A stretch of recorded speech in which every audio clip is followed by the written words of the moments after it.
No, but seriously, Spud and I have a song we wrote here.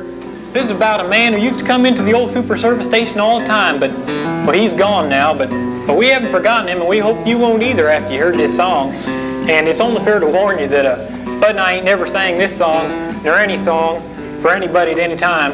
So, if you'd all like to sort of join in on the chorus there toward the end and help us out, we'd appreciate it.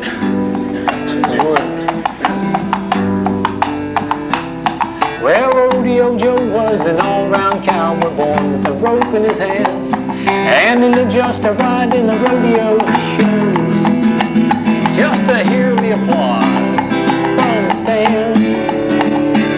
Well, Rodeo Joe just loved to take chances. Danger to him was just play, and all the other cowboys said he was crazy. You're crazy, Rodeo Joe. And when they gathered round, he'd say, they call me Rodeo Joe. Shucks, everybody's got to go. If my body gets broken, I wouldn't mind croaking if I put on a good enough show. Whoa. Well, Rodeo Joe was a crowd-pleasing cowboy, born without a normal man's fears. Why, he was champion of everything a cowboy could do. For a lot of years.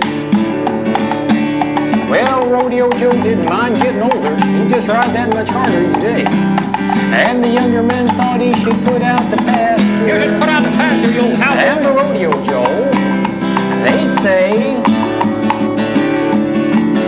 retire, Rodeo Joe. Shucks, everybody's got to go. Before your body gets broken and you end up croaking, you put on a good enough show. Whoa. Well, Rodeo Joe was still riding at 60, but his strength had begun to run low. And against the advice of his friends and his wife, don't you do it! He entered one last show.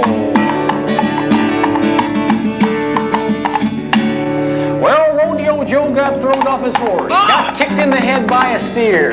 He got dragged half a mile with his foot stuck in the stirrup. But he could still hear the crowd cheer. He got gored by a bull and got stomped in the grass. His blood turned the dirt to red clay. And when the clowns carried out what was left of his body, that's all there's left, folks. 200,000 stood up to say, here's what they said. Goodbye, Rodeo Joe. Shucks, everybody's got to go. Though your body's all broken, you shouldn't mind croaking, 'cause you put on a hell of a show. Everybody, please. Goodbye, Rodeo Joe. Shucks, everybody's got to go. Though your body's all broken, you shouldn't mind croaking, 'cause you put on a hell of a show.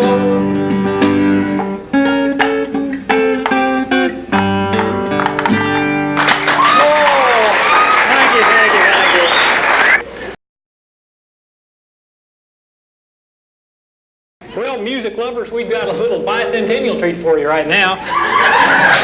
It seems that nearly 200 years ago, there was a man who so loved American music that he did not see fit to play his American music on a foreign musical instrument. So you know what he did? He went out and he made himself his own American musical instrument. He took the mighty redwood tree, cut it down, carved it into an instrument. He took the skin of the American eagle, stretched it over there. He took out the guts of a wildcat, which you catch in the American forest, and he made strings. And you know what he had when he finished? The American banjo. And who was this man who braved the long winter months of the American winter?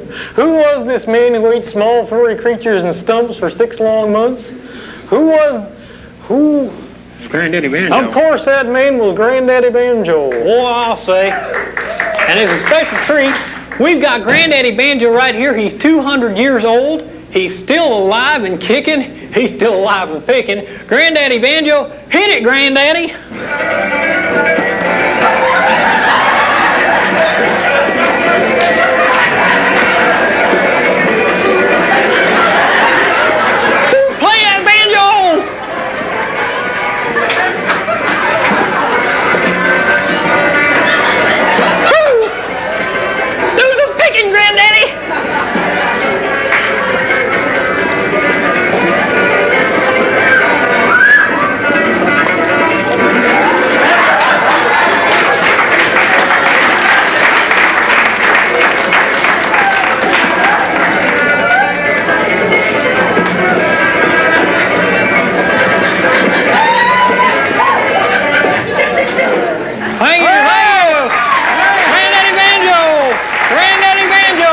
no.